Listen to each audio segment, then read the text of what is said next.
Previously on Quest Friends Forever. The paper is a flyer for a club in a different land called Discotech. And there's like a laser light show that's happening, and then there's a DJ at the top of the picture. The reason why this machine is here at the festival is to spread the word and try to see if we can get more patrons. Stephanie is like just fucking loves whatever this fucking robot is and needs to know more about it. Every living thing in Remedy is just gone. I feel like we're looking in the wrong direction because from seeing the bear's cane on the floor, the fact that it's just there on the floor makes me think that everybody disappeared. Like, poof, disappeared, not left the town. Should we go to the Pantheon? The Pantheon is a shrine in the dead center of the continent. It has been rumored that you might be able to summon a god if you do something there. There was somebody in my dream who recognized me, and I don't know who it is. I think we need to go find this person. And then I grabbed the flyer.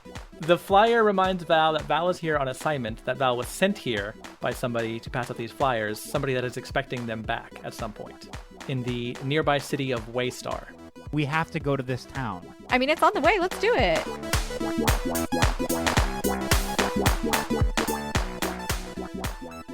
So after several hours on the road, you arrive in the city of Waystar. It's definitely bigger and more populous than Remedy, but it's by no means nicer. Whereas Remedy was quaint and the structures and people had character, Waystar seems much more monotonous and kind of artificial. Many of the buildings and homes look exactly alike, as if they were all built at once by an overambitious city planner, and you can see that the bright paint that was initially applied to them has started to fade and crack. We're in Irvine. Gross. Oh dear. No, thank you. Most of the shops and taverns in town are already closed for the evening, and while you do pass some citizens on the street as you make your way through town, no one seems to pay any attention to you. You don't really get a sense of any danger or aggression on their part. It's just more like detachment and disinterest. Val leads you through town and toward a building that certainly stands out from all the others. Hello. Hello. Hello. You're not... Hello. Okay. Hello. Val's home. Val's excited. This place is surrounded by low-level magic spells designed to make it impossible to miss. You all recognize dancing lights that are slowly rotating clockwise around the roof of this two-story structure, prestidigitation, causing the occasional spray of sparks into the air coming from the lights, and thaumaturgy, causing the row of torches above the entrance to brighten and flicker in such a way that they spell out the name of the business letter by letter in a rhythmic pattern. Welcome to Discotech. Let's get this party started. Is that what Val does Every as time. we're going Every up to time. their It's sort of like home? you ever like wave your phone against like a QR code and it makes the thing happen? So there's some sort of thing on the outside of the front door of the building where anytime Val walks by, mid conversation, just Let's get this party started. it's cost Val a lot of relationships, I think, because anytime Val walks by, god damn it, that's what happens. It's a holiday weekend, so there's already a line forming outside the club when you approach. Val, you know, though, that you don't need to go in the front door. You can go to the employee entrance around back. Are we traveling there by cart, by horse-drawn cart? What's the travel means? Yeah, you took the cart from Remedy. Where are we going to park our horses? Jesus I think we need to Christ. go over this This is again. very Yeah. important to the Is story. there some kind of hitching post outside? There's actually a parking lot nearby, but it's $20 to park. Oh, man. Ooh. It's a holiday weekend. Ooh. They inflated the prices. Surge pricing. Oh you know? dear. No, thank you. A block away, though, there is a better lot for only $5 to park. Let's go to that one. Okay. Let's do that one for sure. I'm going to look at Val and Hello. say, cool, so this is where you're from? Greetings. I am a variance alpha psionic Altonian Cool. Lexotransceiver Okay. unit, Okay. model number Yeah. Good, good, good, good, XFCED001. But you can call me Val for short. It's great to meet you. Awesome. So we don't need to wait in that line or anything, right? Like you've like got a special way in. Oh my goodness. I'm gonna take that as a yes. Val takes a second and just sort of slowly twists its body to the left to look around, to the right to look around, and then Don't worry. You can trust me. I'm friendly and approachable. proceeds to walk towards the secret robot entrance. But It's not what I said. walking is not the right word. It's more like if a machine could tiptoe as if to try to be secretive, That's what Val is doing.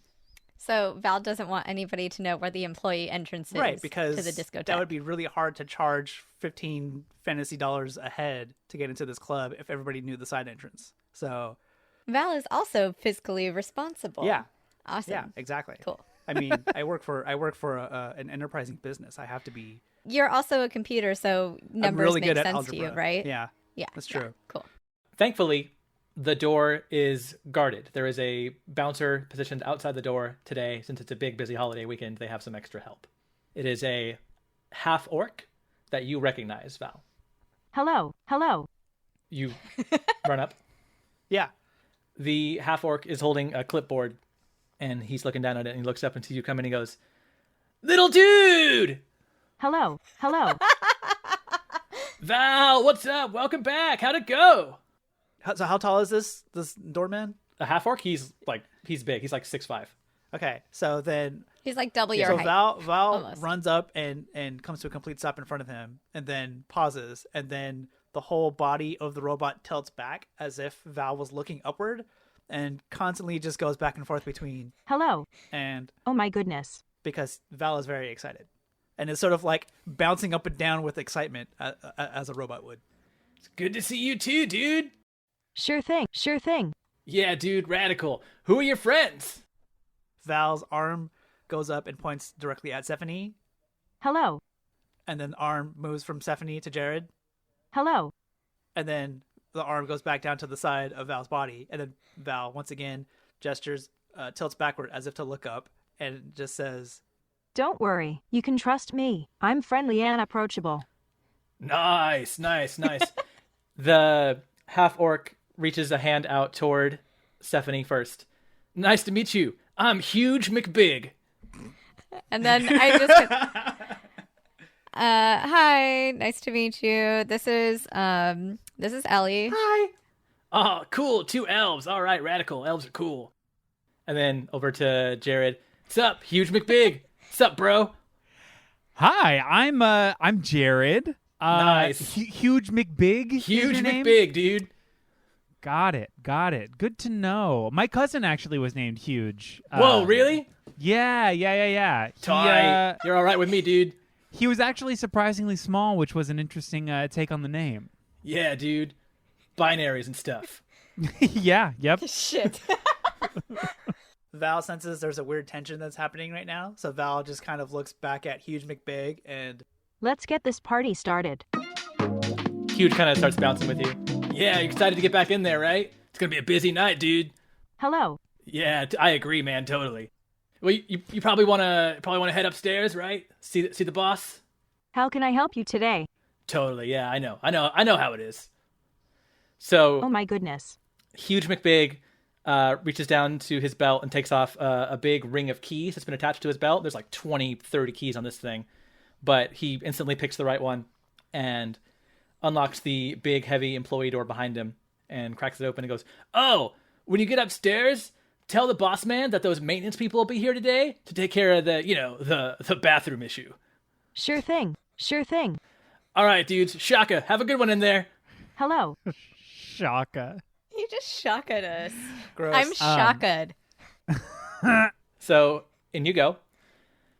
Val leads you all through a hallway where the walls, floor, and ceiling are all purple velvet, even though this is where the maintenance closets are and not part of the club.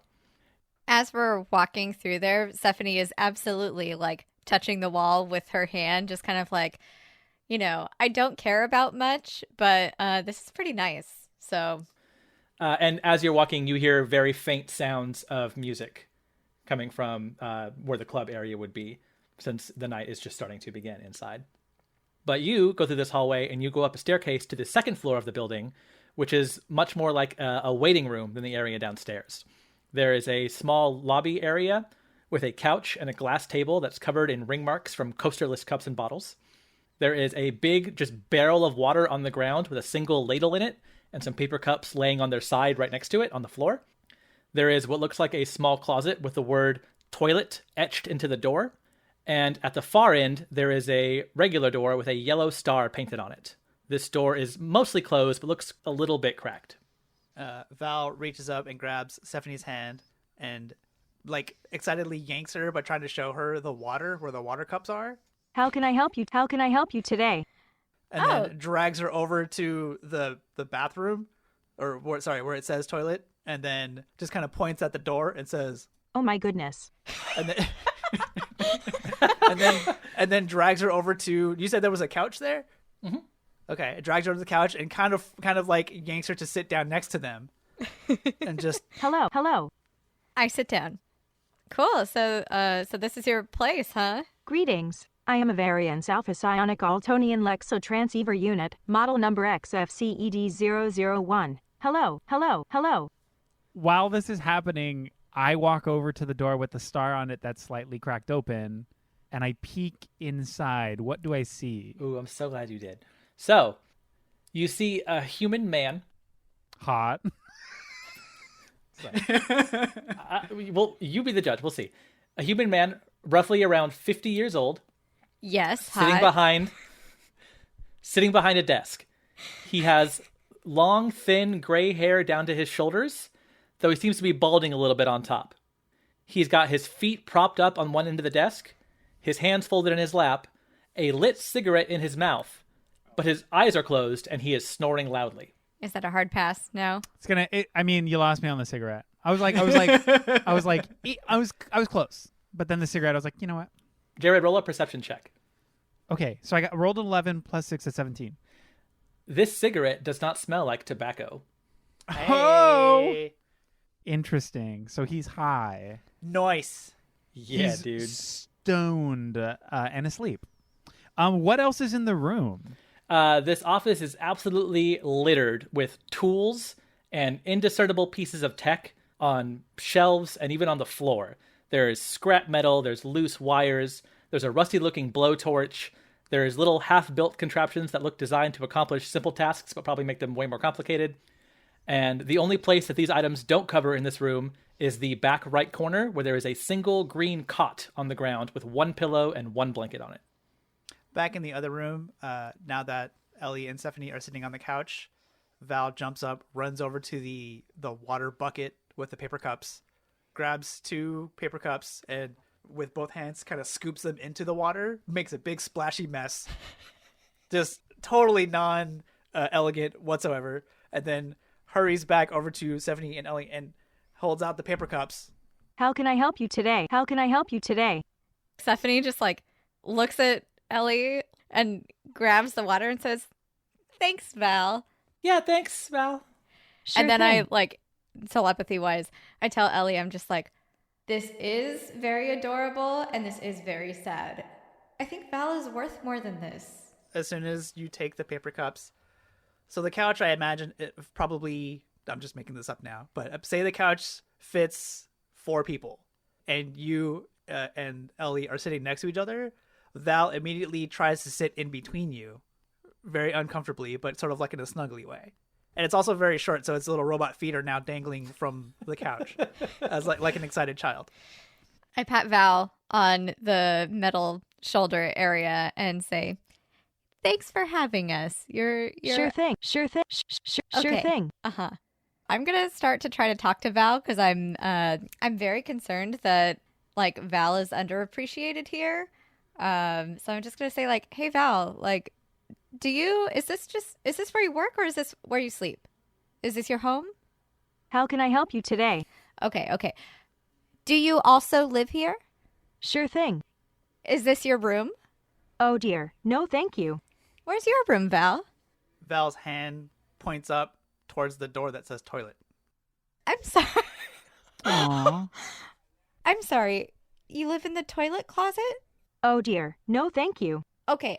And then the arm slightly goes just like an inch to the left, and then next to that door you see on the floor what looks like if something with feet the size of Val's feet had been standing there for a long time. So there's 2 little clean areas on the floor around a bunch of dust. Like how tables leave marks in the carpet? Yeah, implying that that's where Val goes to turn off. Aww. I'm now gonna like stop, like, because like I pat them on the shoulder earlier. I'm just gonna kind of like put my arm around them and be like, "Hey Val, where's your boss? Let's talk to your boss maybe." I'm afraid that information is not available at the moment. Okay, we'll cross that bridge when we come to it. And I like tip up my paper cup full of water, and I say, "Thank you for showing us your home." And I like start to drink it. And Sure thing. I use my telepathy again to tell Ellie, "We're going to have a talk with their boss." She just kind of looks at you and she nods, like enthusiastically, like, uh-huh. What's happening in the office, Jared? So I'm sneaking in quietly, trying to avoid stepping on these pieces of tech. And I go behind the desk next to the sleeping person. Are there drawers in this desk? There are. Okay, I go to the furthermost right, if you're sitting at the desk, the bottom drawer, and I try to pull it open. Does it open? Yeah, it opens. Roll a stealth check to make sure you can do this effectively stealthy. Okay, fuck. I rolled a 2. You accidentally pull a drawer all the way out, and the drawer had just loose lug nuts and washers and nails. The loudest shit possible. So just clang, clang, clang, clang, clang, clang, clang, clang. And the person behind the desk sits up with a jolt, and the, quote, cigarette, wink, falls out of his mouth onto the floor, and there's a stack of papers there that start to suddenly catch fire a little bit. And he, wide-eyed, looks down, looks at you, looks at the door, looks back at the fire, looks back at you, and goes, "Oh, dear. No, thank you." And he starts stamping the fire with his feet. Okay. So I freeze momentarily, and then I look around and I'm like, "This isn't the bathroom." That's so weird. I thought this was the bathroom. Didn't you see the sign? It says No. toilet right outside. I was told by humongous big man downstairs that the just to go upstairs and that the first room down the hall would be where the bathroom issue is. I'm actually a repairman. I'm here to fix that. He's stomping the fire, which you all outside can hear now. You hear the big clang and now the stomping. He gets it out and he looks up and goes, "You're here for the toilet issue?" I am, yes. Right. It's about time. The issue with the toilets is downstairs. I don't know why Huge would send you up to my office. I am also confused to that as well. I've never been here, so this is my first time. So you know how you can get lost a little bit. Sure. It's also my first week on the job, so I'm Sure. like, figuring things out. I get lost all the time, mate, in a world of thoughts. Wow, interesting. I could smell that. I could. Nobody I could listening to smell this it. podcast saw you point at your head, Danny. I know, but it's for you. It's a special. It's a Easter egg just for you players. Okay. Feels so special. So he kind of he stands up Fuck. and he kind of brushes himself off and goes, "Well, I guess you just need to be heading downstairs to fix me toilets then." Yeah, let me clean up my bag here. I start shuffling the paper and other shit behind the desk that fell off the drawer. Do I find anything important in that drawer? No, it's all just loose pieces of garbage. God damn it. I hate that I rolled a goddamn 2. He walks over to the Fuck. door to open it for you to kind of like show you out. And when he does this, he sees everybody outside. "Val, you're back." Val looks up. Hello. Yes, Let's hello. drop the bass. He's nodding his head with the music. "When did you get back, old chum?" How can I help you today? Right. Val's very excited. Are you showing these maintenance folks where they're supposed to be? Sure thing.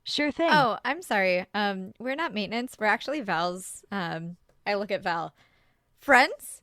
We're Val's friends. Sure thing. I jump in and I say, "Yeah, we're Val's friends, like I told you in the office."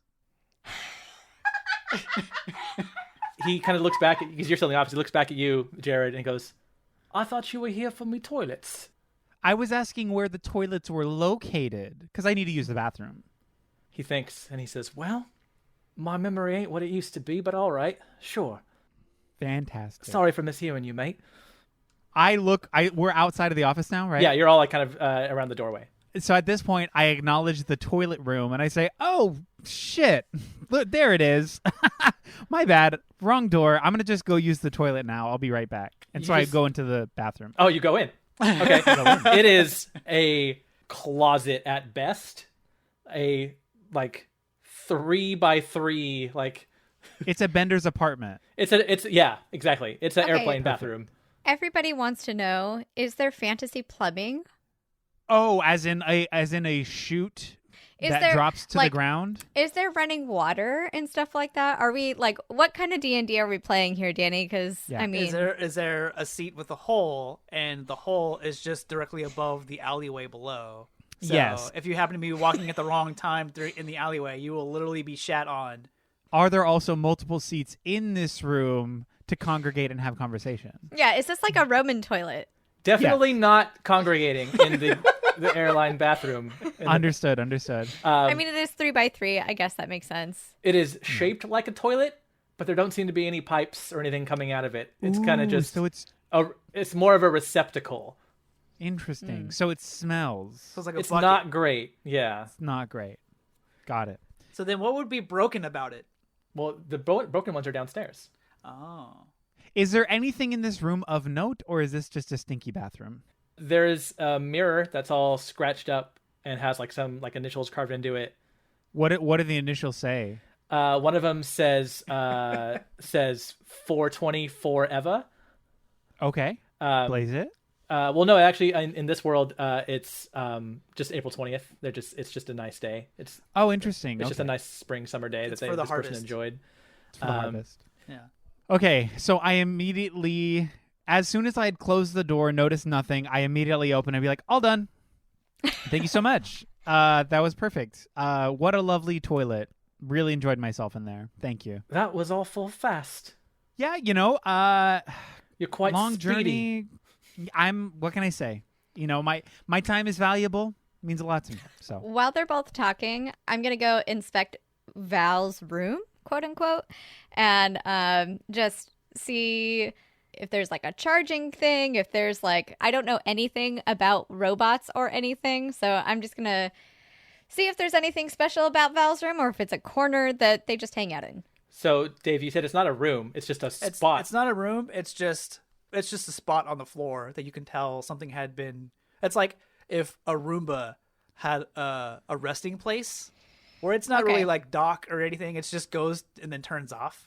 Is there anything on the walls or anything? Like, did Val like get a flyer or something and put it up on? Like, is there anything to like?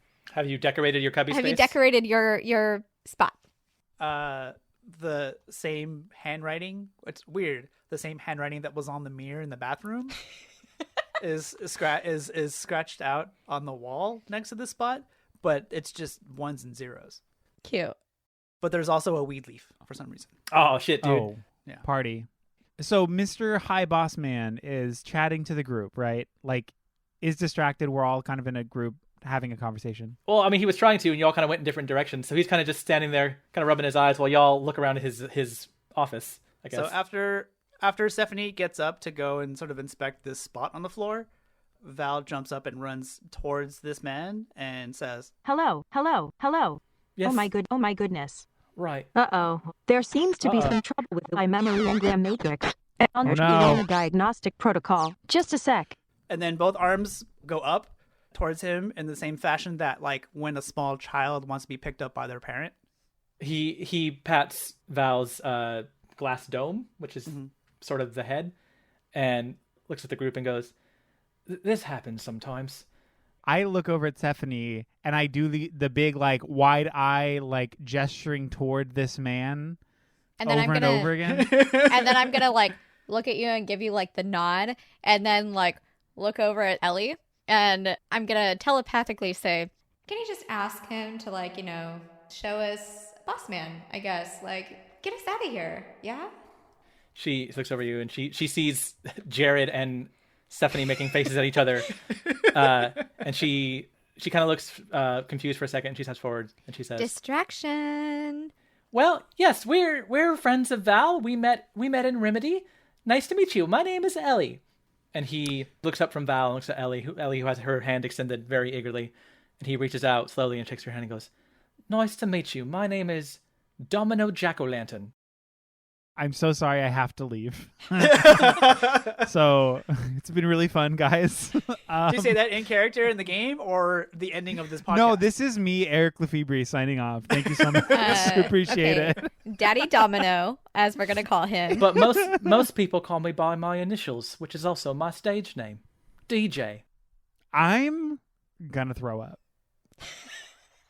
Oh my god. Is it because you went in the toilet closet? Oh no, I'm actually feeling great now. Thank you. Oh dear. No, thank you. So while they're talking, I use my mage hand. I'm gonna secretly send my little hand into the office behind his back while he's distracted. Okay. And I'm gonna see what the fuck else is in that desk. Okay. I open the drawer above it as quietly as possible. This one's got some quills, some ink bottles, and some paper clips. Okay. I open the one above it if there is one. Yeah, so there's 3 on each side. So this one is just filled with copper pieces, which are basically pennies in this world. Oh, not worth it. I shimmy over to the other side. Oh, what's in the top drawer? hang on. What's in the top drawer, Alex? So while you're doing that, DJ, Domino Jack-O-Lantern, but we'll call him DJ, he looks at Ellie, who's the only one speaking to him, and goes, "How did you make friends with my robot?" "Well, we were all in Remedy for the Harvesttide Festival." And he goes, "Right. I sent him there to hand out some flyers." As soon To as drum he up says business. that, the front compartment pops open on VaAL, and the way it pops open, a bunch of flyers just kind of wistfully from the wind just kind of pop out from there. There's wind in here? There is because of the force of the compartment opening. And he looks at Val and he goes, "So you have a lot of flyers left. It must not have gone well." Oh my goodness. Oh my goodness. Oh dear. No, thank you. "Right. Yeah, actually, we had to fight some skeletons that invaded the town. And then there was a whole thing where we had to go to the graveyard and fight some more skeletons. And it was actually, if I could be honest, it was really scary. And I didn't really enjoy my time in the graveyard. Anyway. Be tough. It's okay. Yeah, no, it was fine. I took care of them, though. I handled my beeswax. I almost said a curse." Sure thing.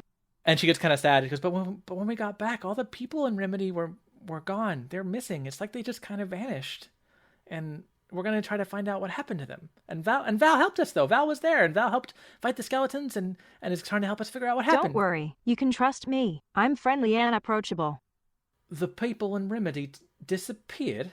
Yeah, it was Ouch. awful and unexpected. And truthfully, Val was pretty invaluable during our trying to save the town. All right, do you want to go back to drawers, Jared? Yeah. What's Okay. in the drawer? What's in drawer number 4?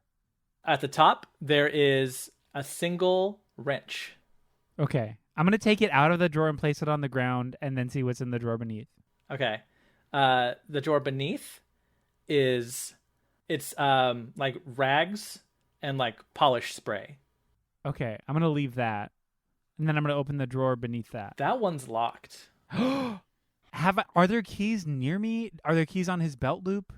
You don't see any keys. The bouncer had a thing of keys.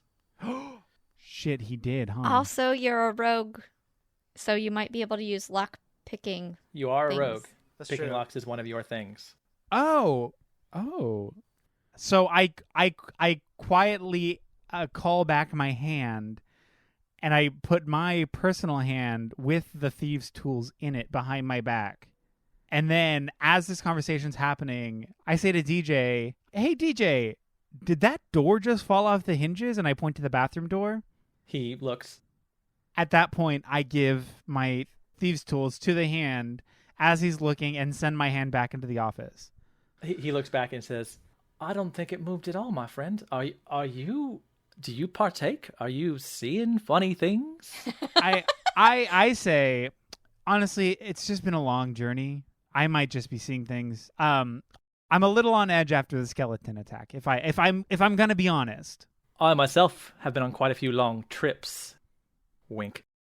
I say good for you. I don't know. Cool. Right. Good for me. Good for you. Good living for you. my best life one day at a time. Well, not Yeah. that program, but okay. So I'm gonna try to pick the lock. All right, you got to roll a is it Dex? Yeah, it's Dex. So I got a 9 plus 2, 11. Don't you have 2 in dexterity also? Ooh, plus 2. That's 13. It takes a little bit of jimmying. It doesn't go in great, but it gets in there, and you have picked this lock. But it does make a little bit of noise, though. And At that point, as soon as I hear it, I start coughing. I'm like, oh my God, I'm so sorry. It's the smoke from the room. I'll be fine. Don't even worry about it. sorry about all the smoke. It was the fire. It's not. I've got the good shit. It's not from me. Oh, I can tell. Yeah, I can tell. Right. I keep it even in the bottom drawer of my desk. Wink. Is that what's in there? It's drugs. That's all that's in there? It's marijuana drugs. Oof. And there is 10 gold pieces. Oh, I take them. Okay. Do you leave the drugs? I leave the drugs. Jared's fucking straight edge. Not straight edge, but it's not. Well, you know what? Are they in separate little pieces? Like, are there bags or weed? So, are there joints? Are there bags? What's the deal? Daniel Barkley, the DM, doesn't know how marijuana is stored usually. So it. I'm gonna say it's a bag. He rolls One big bag? He rolls his own. Okay, so since it's one big bag, I'm not going to take any of it. I'm going to leave it. So I'm sorry. You said the people of the town disappeared, though. These Oh my people, goodness. They just disappeared, right? Yeah, we came back to the town after helping recover some of the gifts, and everybody was gone. It's kind of like they just vanished into thin air. There's like no traces of them at all. Tell him about the Pantheon. So that's why we are on our way to the Pantheon. We think that maybe if there is something with the overgod of Feast, maybe was kind of upset with them or something, we're going to go investigate at the Pantheon. So that's where we're headed. Oh, right, Pantheon, yeah. I've never been there, but I've heard stories, Sometimes when I'm desperate for business, I tell people that the undergod of lies party's here. He doesn't. But, gotta get trending. Oh my goodness. He turns back to Val. And he again kind of pats your glass dome and he goes, "So you were pretty handy in a fight then? I guess you've got some of that old programming inside of you still, huh?" I'm afraid that information is not available at the moment. Old programming? What are you talking about? Well, sure. They were a battle bot. I'm a what? Battle. Bowel? They were a bowel bot? Is that why they sleep next to the toilet? Battle. Sorry, I have an accent. Battle. They were a battle Gorgeous. bot. Sorry, let me enunciate for you. A battle bot. Can you elaborate? Would you like to hear the story? Huh? I'm afraid Yeah. that information is not available at the moment. Oh no, I've got that information, little one. And he pats you on the head. It Sure was thing. a few years back. I was in my office and I was about to pour the contents of my bathroom jug out the window, like I do every week. Ellie just, I'm sorry, Stephanie is just like horrified by. So is Ellie. Yeah. It's so gross. I was gonna pour it down into the dumpster below the window, and I saw this big metal thing there, and I thought it kind of looked like one of those war bots I'd heard about from the big battle years back. You remember the one, the great one. And where did that happen? Where, like, just a... All over the land. Okay. Okay, so Val was in the trash. This little bot seemed out of commission, so I've always been interested in tech myself, and he kind of gestures back to his office. So I dragged it from the dumpster up the stairs to my office, and he turns to Val and he goes, "You were a heavy one, weren't you, old friend?" Ouch. He laughs. I tinkered around and saw that some of the memory engram matrix was damaged, so the robot probably wouldn't remember much from their previous directives, aside from maybe how to swing a blade. There were still a few basic vocal greetings in there, hello and sure thing and all that. Hello. Sure thing. Exactly. Thank you. Thank you for the demonstration. Sure thing. But the real, as they say, piece of resistance was, and he pats Val on the chest where the subwoofer is, I installed this speaker unit in the robot, and that's when I knew I could now have the apprentice I always wanted, but never could find. And that's how I got my little robot friend. I have a couple questions. Sure thing. So, first of all, is Val here because Val wants to be, or was Val programmed to be here? Val just sort of turns to look at Stephanie and then tilts backward as if to be looking up. How can I help you today? It's my understanding that Val enjoys dropping the beats. And then Val jumps back up. Let's drop the bass. See what I mean? Okay. So if Val decided that Val didn't want to do this anymore, then that would be okay? Oh, sure. I'm not Okay. a prison warden or anything like that. Okay, cool. Just because, I saw how some people treated Val at the festival, and I just want to make sure that Val is, I think a lot of the world doesn't really know how to handle a robot. Most of them only remember them from the battle that happened in the land, or as servant kind of things. They're not really used to ones that kind of go on their own. It's a bit of discrimination when you think about it sometimes. Oh my goodness. I mean, for sure. That's why I was like, I just need to make sure that we're on the same page, Oh no, this is my apprentice. This is my friend. Val turns around and runs over to, once again, to where the paper cups are, grabs 2 paper cups and violently splashes into the water, makes a big mess again, and then runs back and then gestures a paper cup, half of water, one towards DJ and one towards Stephanie. Is Stephanie still holding the first one? Yes. So you have 2? I have 2, yeah. How can So- I help you today?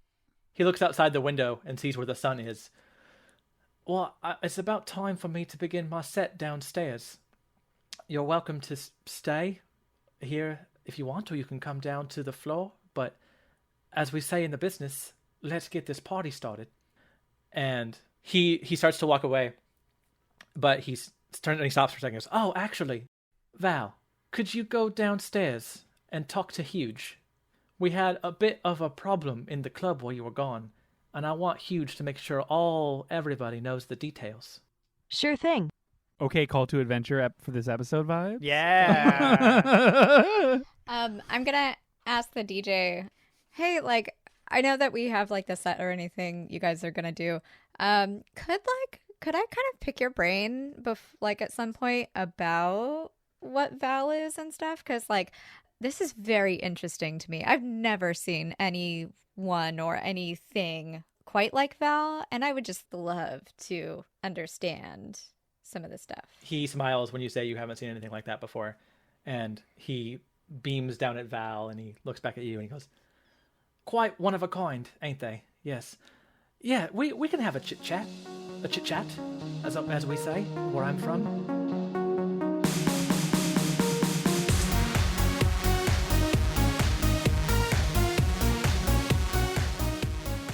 Hey everybody, this is Danny, the DM, saying hello to you here in the middle of the episode. I hope you're enjoying what you're hearing so far, and I hope you enjoy what comes after it as well.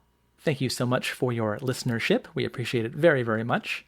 You can find us on Instagram and Twitter and YouTube, and listen to us on Spotify and Apple and Stitcher and Google Podcasts and all the places podcasts are, which you know, but you can tell your friends to do the same thing. That would be pretty cool. If you're feeling generous, you can also go to Apple or Google and leave us some reviews. I mean, 5 stars seems like a good number to me. I don't know. That seems fair to me. Whatever you think is fair, but I think it should be 5. Pretty much just 5. 5 only, actually. Yes, that sounds good. And hey, did you know we are part of the Nostalgia Network family of podcasts? That's a podcast network that includes this one right now, Quest Friends Forever. Also includes a podcast called Nostalgia, where Eric Lefebvre and Jessica Tercero, otherwise known as Jared and Stephanie from this podcast, talk about movies and remakes. It's really good. There's also the Lousy Advice podcast, also featuring Eric from our show, where he and his band Lousy Advice talk about music. It's also very good and a lot of fun. So you should check both of those out as well. There's going to be a commercial for one of them at the end of this episode, so make sure you listen the whole way through, which you should do anyway, because the end of this episode is going to be pretty good. So yeah, let's go ahead and maybe get you closer to that by having me stop talking and getting back to the episode. Peace.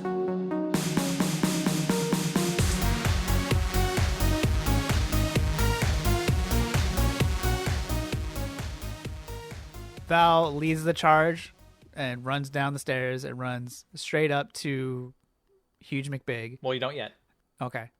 So you run down the stairs back into the velvet hallway, and as you reach the bottom of the stairs, you are passed going the other direction by 4 people in black coveralls, like maintenance people wear, holding they're all holding plungers and red toolboxes, and they pass you.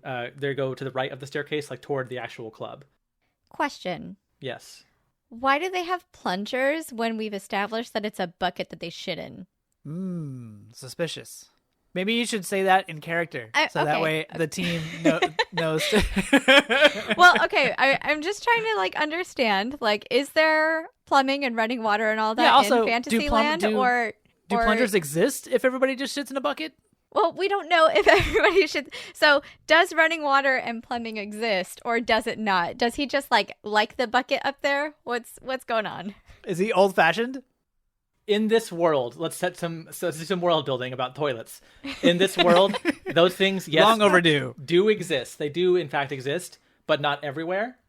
Like a place like Remedy probably would not have had running water and working toilets. But now that you're in a bigger city, Waystar, it would not be unusual for Waystar to have some kind of plumbing system. Okay, But so gross upstairs Daddy D. was just a what did he call Gross- it? gross boy. His bathroom jug. So gross daddy Domino, just likes to shit in a bucket. In the defense of my beautiful son that I created, Domino Jack-o'-lantern, it might be harder for upstairs plumbing to exist. Like downstairs, we figure it out. It just goes into the ground, to the hole, whatever. Upstairs, it's going to go where? Onto the first floor? No, gross. Got to have a shit bucket, you know? Well, the idea of plumbing involves rerouting liquids Well, from one area to another. Okay, Fundamentally speaking, that's real world plumbing. hence the need for a plunger. It just goes straight Look, into this the is ground. a real shitty conversation. Let's just move on. The pipe just goes straight down in this world. Okay. They don't get rerouted. So the center, the molten core of this world is filled with just shit. I digress. Stephanie notices that they have plungers in their hands and find that suspicious. Okay, go. Oh no, that was out of character. So I just needed to know if it was possible. Like, should that be okay? Anyways, go on. So you pass Sweet. these maintenance folks, and you continue down the purple velvet hallway, back to the employee entrance. And as you get close to the door, you hear the music start from inside the club. It's kind of like that. What do they call that kind of music? Where it's music, but it sounds far away. Like those YouTube videos. You're in the bedroom of a party, and the party listening to Tainted Love. That kind of thing. You know what I'm talking about? Yeah. Yeah. It's a thing. Oh. You hear music starting from the other room, as if DJ is beginning his set. Great. Yes, exactly. You get up to the door, the employee door, and you go to open it, but you notice that it's not quite closed all the way. It seems to be kind of propped open somehow. Val knows the rules of the club, and also obviously is very secretive about the employee entrance door. So Val sees this and immediately says, Oh my goodness. and holds one arm up to block everybody from continuing past Val. Oh my goodness. Are you going to look at the door, Val? Yes. Okay. Do an investigation check. 14 plus 2 is 16. Someone seems to have jammed gum into where the door should shut, so that stopping the door from closing all the way. It's the plumbers. Oh my goodness. Sorry. Oh my goodness. Is it? It is. I'm gonna go outside and look to see if Huge is there. You open the door. You're greeted by the nighttime air of the city of Waystar. Huge McBig is on the ground, face down, with his hands tied behind his back. Ow, And ouch. with your Ouch. Passive Oh my perception, goodness. even, you notice that his huge ring of keys on his belt is missing. Oh my goodness. Okay. Oh dear. No, They're- thank you. They're here for the weed. I They're, Okay. That's it. They're going to We rob should the have taken drugs. the weed. They're here for They're it. going to take the drugs. I'm going to look at Jared and say, "Hey, go see what's happening. I'm gonna get him." And as I'm doing that, I pull out like my dagger and start like cutting away at the ropes. Val dips forward because Val can't really kneel down, but Val's body dips forward so that the arms can at least reach Big McDaddy's. What's his name? Huge McBig. Huge McGuffin. Uh-huh. Val reaches down and grabs his shoulders and starts violently shaking them. Hello. So at this point, where are the plumbers? You passed them inside of the staircase. They were going up and we were going down. They were going to the right of the stairs into the club, like where the curtain would be for like backstage of the club, front stage of the club. So you were all backstage. It Okay. was like the maintenance hallway. The velvet hallway was like a maintenance hallway. I'm gonna tell Ellie. Okay. I'm gonna say, Ellie, go with them. I'll be right behind you. When Val shakes Huge, does Huge wake up? Is he conscious? He grunts. Yeah, he's not dead. What? Hello. Dude, lame. How can I help you today? So, Jared, what are you doing? I was going to say Ellie and I follow, or at least go back to retrace the steps to follow the suspicious plumbers. Cool. So you run back into Discotech, and as you get about halfway down this maintenance hallway, you hear the classic sound of the record scratch, and the music stops. Yeah. And you hear everybody the crowd a big gasp, a big collective gasp from the club. We start to run at this point to backstage, on stage, and we throw open the curtain to see what's going on. Val also hears the music stop and immediately gets up and books it into the club. You throw open this curtain, so Val starts to run inside. Jared throws open the curtain, and you see a couple things. You see, the dance floor is right there in the middle, bunch of people on it. This is a big room. The floor tiles are lighting up in different colors, like green, purple, red, orange. It's like kind of cool, pulsating, right? There's a bunch of dancing light cantrips spinning around the ceiling, given the kind of strobe light effect. On the right side of this big room is a bar, and there's the big dance floor in the middle. And then on the left side, there's kind of like a balcony where the DJ plays the music, right? So you look at this big room, and then up on the DJ balcony, you see one of the maintenance people pushing DJ away from his little music station. You see two more of the maintenance crew on the floor, kind of pushing the dancing patrons toward the wall and firing threatening offensive cantrips in the air. So a firebolt, an array of frost, like, get back, they say. And then standing on the bar is the fourth member of this crew, who is a female half-elf, who is also shooting her wand in the air. I should also say, sorry, I forgot to say, the plungers are their wands. Everybody who's using a wand is using a plunger as a wand. Gross. Firing the So cantrips see, in the plungers air. don't exist in this world. See, I fucking knew it. And Interesting. Damn it. she yells out, "Just give us the money and we'll be on our way." And the 4 red toolboxes are sitting on the bar now, open, empty, as if they are awaiting gold to be deposited into them. This is a robbery. When does Val run into the room? So that's what Jared and Ellie see. Jared, do you take any immediate action or do you survey? So are we noticed at all? Not yet, because there's a lot of panic and hectic stuff happening. I immediately pull out my bow and an arrow, and I aim it at the one of the henchmen who's pushing DJ in the DJ booth. Okay. And I shoot. Cool. An arrow. Roll an attack roll. 16. Yeah, that hits. Perth. What happens to that person? You gotta tell me how much damage you do. Oh my god. Look at me forgetting how to play this fucking game. I rolled a 4. The damage plus 2, so 6. Okay, so you did. You fire this arrow, and this person's kind of like trying to push DJ away from the little music stand, and they're sideways, so they're not looking at you, they're looking at DJ, and this arrow hits them right in their arm meat, right near their shoulder. Ooh. And it hurts, and they don't like it, and they look at the arrow, and they go, "Ah!" And they look up to see where it came from, and they see you standing there behind the curtain, and they say, "We've got trouble." When they say this, the 2 on the floor both turn toward the curtain, and the leader on the bar turns toward the curtain, and they have all seen you. And that is when Val enters the scene. So Val runs in and doesn't need to take a lot of time to notice what's happening because of, Val has a very fast central processor unit, lots of RAM. It's pretty good teraflops. I mean, you do have those teraflops. I mean, you've got all kinds of dongles. I got at least a dozen teraflops. Right, your GPU TH1 processor. THC-10. Well, Jesus Christ! I should not have made this a drug episode. So Val runs in and sees the person on the bar making the demands, and goes to cast a level 2 hold person on them. So they have to make a wisdom saving throw against a 12 spell save DC. I rolled a 12, and it's a +2, so a 14. Damn. Nothing happens. Well then, everybody except for Stephanie better roll for initiative, because we are in a fight.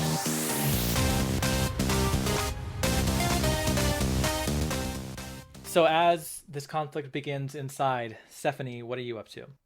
I freed Huge McBig. Mm-hmm. Are you okay? What happened?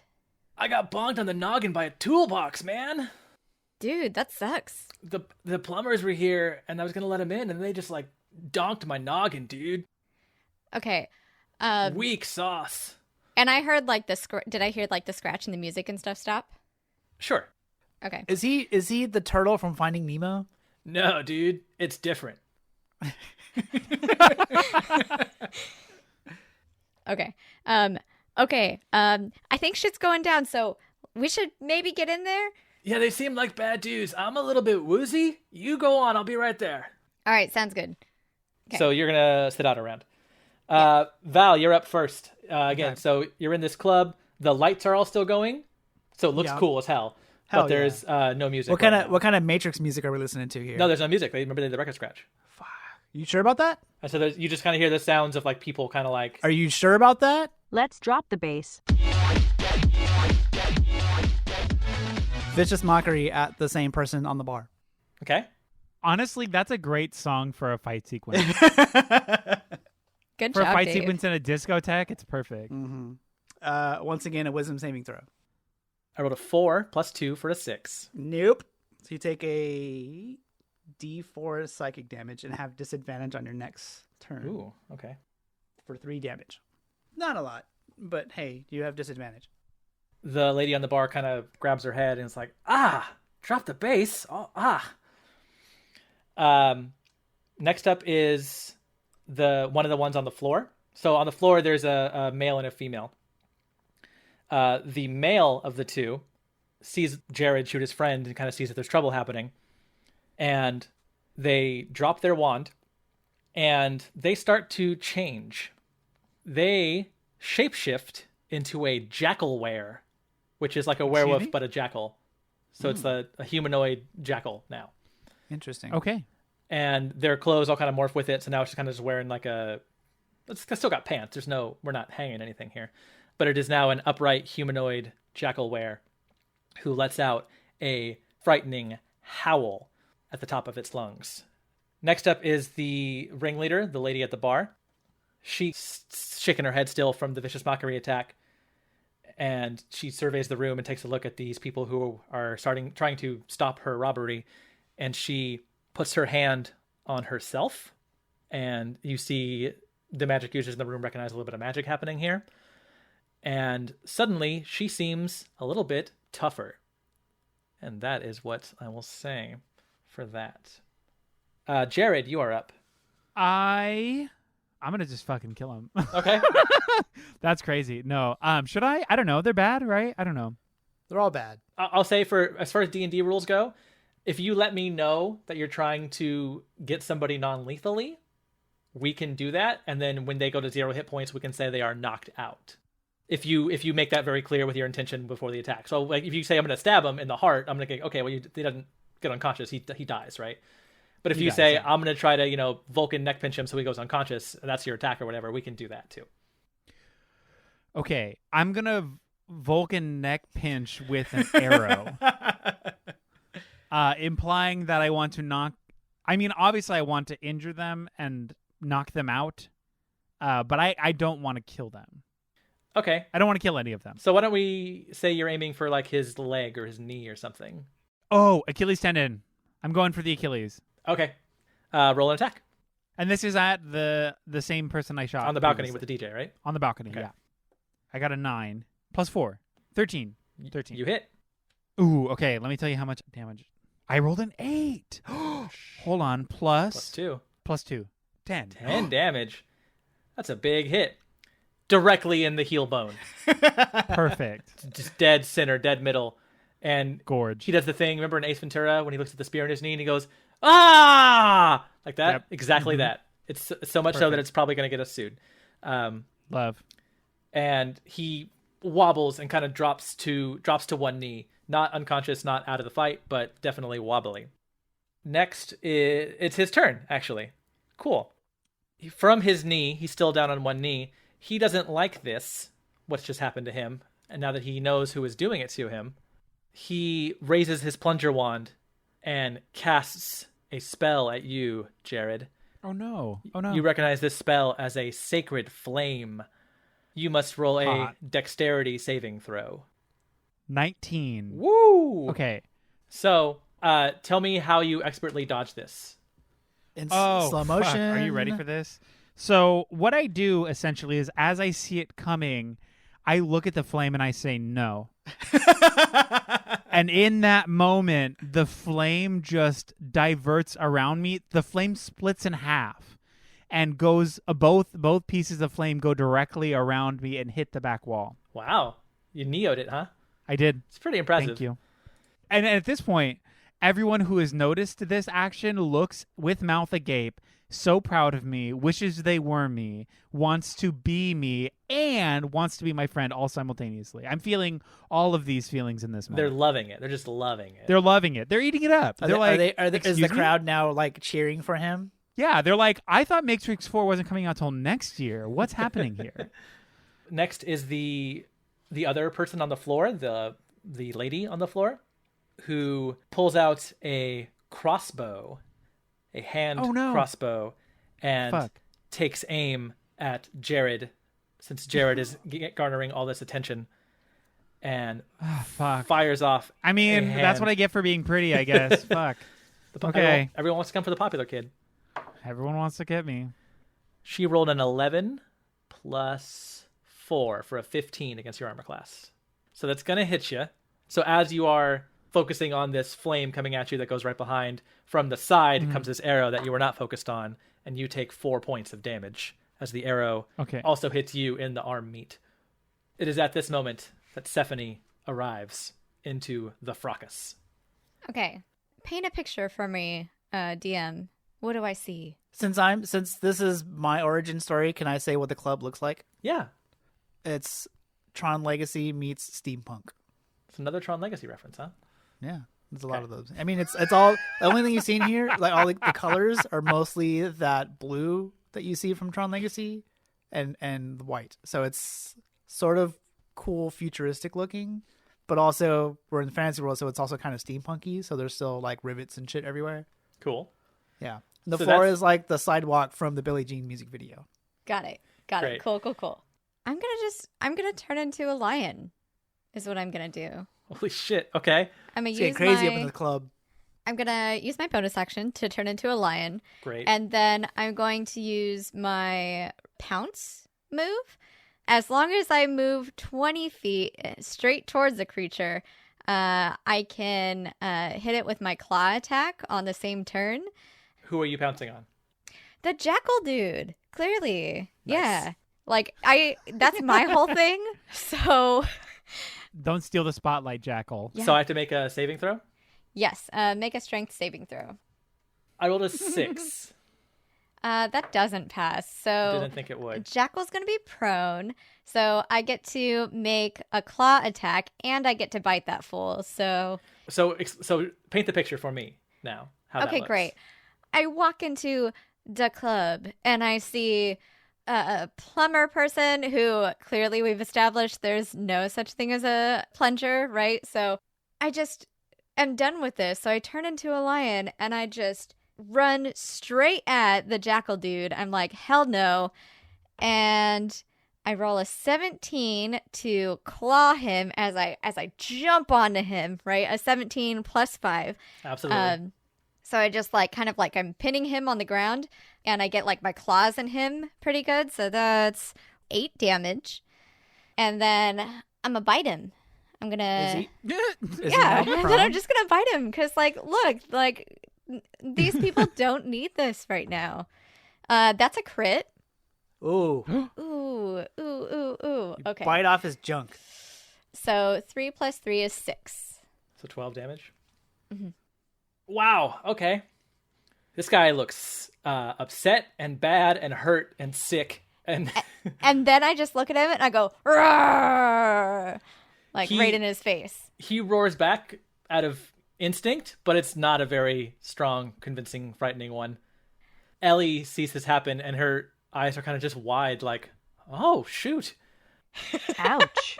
And then suddenly she remembers that she has to, participate. She goes, oh, yeah. And she seems kind of inspired by that. She's like, heck yeah! And she takes out her sword and charges onto the floor to get the crossbow lady and swings her short sword at the woman who shot the bow at Jared for a 14. It's always fun fighting myself. It hits. So while the lady with the crossbow is distracted by celebrating her hit of Jared, going, yes!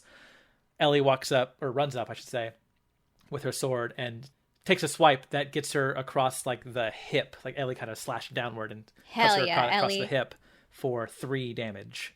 Slay. Top of the order for Val. Val, in the heat of the fight, who is trying to constantly go after this woman on top of the bar, now realizes that DJ is potentially in trouble up by the DJ booth. So as my bonus action, I use a Bardic Inspiration dice it says here, roll/spend one of my Bardic Inspiration dice to select a creature other than myself within 60 feet and push them 15 feet in any direction if they fail a wisdom saving throw against my DC. So I'm trying to just toss this motherfucker off the balcony away from my DJ friend. So I have to roll a save? Yeah. Crit fail. Yes! So it happens. It for sure happens. Does it say I take any damage? No, but Okay, well, I it's mean, up you to would you. definitely I'm take gonna- falling damage. Yeah. I'm gonna. it's up to you. Because I'm gonna fall, but I also failed. So if you're so the balcony, I presume, is what, 10 feet above us? 15. 15 feet? Okay, so I went 15 feet at an upward angle away from the DJ booth. So what is this? What does it actually look like? Are you like clapping your hands, or are you like doing a spell, or what does it actually look like? You have not noticed this on Val's body armor before, but there's a couple of LED lights that look like they would be there just for like diagnostic purposes that start to sort of, there's a green one, there's a red one, and there's a blue one. And they sort of flicker for the span of all of like 2.5 seconds. And then once they're done flickering, completely randomly out of nowhere, this guy just, whoa! It just gets launched in the air. And we don't really quite know how it happens or what the physics are behind it, but it's part of, maybe it's some sort of unearthed war robot telekinesis mechanism somehow. I don't know. Well, it's a bard. But it looks fucking cool. So this gentleman, who is already down on one knee, gets knocked 15 feet diagonally upward into the air, hits the wall that is behind him, and then falls the remaining 30 feet to the floor. Goodness, and takes quite a bit of damage. Takes 11 points of damage from the impact of the wall and then the fall, and is not unconscious, but doesn't seem to be moving a whole lot. It's the Jackal's turn. How does the Jackal try to... That was my bonus action. Oh, Jesus, really? Yeah. That was one of my Christ. Bardic Inspiration dice. Okay. that I spent. Knock it out. So now dude. I'm going to use... So I'm going to run up and I'm going to take a swing at the woman on the bar with my rapier that I pull out of a compartment that we have not seen yet. Just chunk, and then a sword plops onto the ground from the compartment, and then I bend down and pick it up. So the robot just chunk, charging at this lady. Yeah. Okay, take a swing. 16. Yes. I want to imagine this. So the bar is probably, like 4 feet up. Val is also 4 feet, so Val is just Yeah. trying to swipe at her. The highest the arm can reach is yeah, that's what's happening. For 7 damage. To the ankles, to the shins. Bada boom. It is the Jackal's turn. He's going to try to push you off, this big old lion. So the Jackal is going to roll an 8. No, that's a 14. Shit. Whoa. And I just... "Arrgh!" So he pushes up against the lion, but then when he moves up a little bit, he gets closer to your mouth, he realizes, and goes, oh shit, and pushes away back down. And then I just like slam him down just a little bit more with my paws, so he tries to like, it's like he's doing a sit-up, and I just... "Arrgh!" Yeah. Very cool. The leader of this group, the lady on the bar, who has just been struck by a little robot, takes inventory of this scene and realizes, shit, this is not going the way I thought. And Val, you get an up-close view of it. She also begins to change, except she doesn't turn into a scary-looking jackal.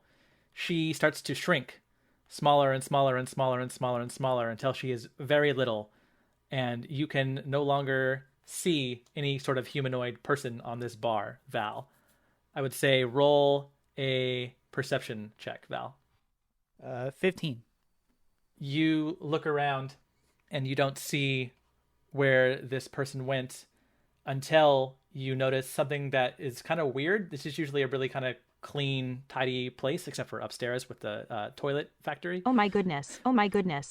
So it's not really normal to see bugs in here, but now there is a fly that has budged about 30 feet away and seems to be buzzing out of the exit of this Oh dear. facility. No, thank you. Jared, you're up. Perfect. The fire that was shot at me in my last turn, is there any sort of residual flames either on the curtain or the wall? So it's not fire. Sacred Flame is technically radiant damage, which is like holy light kind of thing. Oh, so it's not like okay. It's more like sunlight on a vampire than like a flamethrower. Well, damn. Okay. Well, what did you want to do? Let's see if we can figure it out. I wanted to light my arrow on fire and aim it at the fly leaving towards the front door. How about you press your arrow against the wall and it can get hot? Oh, So okay. you can heat Yeah, it I up. do that. Yeah. I press against the arrowhead. It heats it up. I shoot the arrow in the air. The air oxygenates the heat and catches the flame on.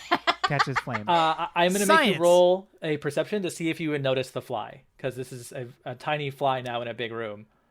I rolled a 16. No, I don't notice You don't it. notice the fly. You just see the Fuck. lady disappear. Okay. That's a high check. What is the what's up with the other henchman? The lady with the crossbow is fighting Ellie on the floor. Okay, I take aim towards that henchman. I'm assuming their back is to me. Side. Okay. I aim towards the neck Goodness. With your hot arrow? with my hot arrow. But you don't want to kill him, though. Hot. No. You're going to shoot a man in the neck with the flaming arrow, but you don't want to kill him. A woman. Okay. Well, yeah. How do I make that happen? I want to fuck their shit up. Don't worry. Like I want to fuck their shit up, but I don't want to kill anybody. You can aim for the knee again or the ankle. It worked well when you hit the Okay. ankle. I'm gonna aim for the hip. Okay. Oh, that sucks. I rolled a 4. Fuck. Okay. You fire your arrow and you heat it up all cool and it looks awesome, and you fire it, but it just sails wide to the right and sticks into the wall behind them. Boy, it's the turn of the guy who got thrown off the balcony. He is in bad shape. He's gonna stand up, and he is going to start running toward the exit. He is getting out of here. So he makes it 30 feet, so he is right near the exit door at this point. The crossbow lady, seeing the hurt guy run, seeing the woman on the bar disappear, and seeing the jackal pinned by a lion, has a similar thought and says, I'm out of here, and turns to run. Ellie will take an attack of opportunity on this running lady, because Ellie is sharp. Ellie will hit her. Not a lot of damage, just 2. This crossbow lady doesn't look all that beat up. She looks pretty okay. So she kind of weathers the hit. Ellie kind of reaches out and pokes like, hey! The lady she sort of dodges, but kind of cuts her across the belly a little bit, but she manages to dodge. And she also makes it 30 feet near the exit. Stephanie. Okay. I'm going to use my action or my bonus action or whatever, to turn back into a person. And I want to do a hold person on this person on the floor. Okay. So they're paralyzed. So I stand up and I look at everybody and I'm like, are we good? Are we done? Got any rope? DJ kind of stands up on the balcony and sees this and goes, I've got some hemp rope. Hell yeah.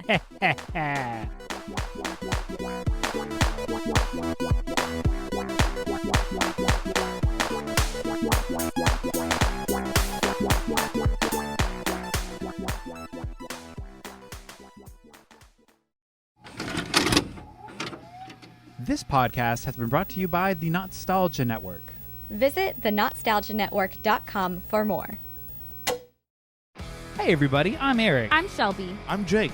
And we are the band Lousy Advice from the Lousy Advice Podcast. Come listen as we draft artist and genre-centric best of lists. With the help of our closest friends. These lists are canon.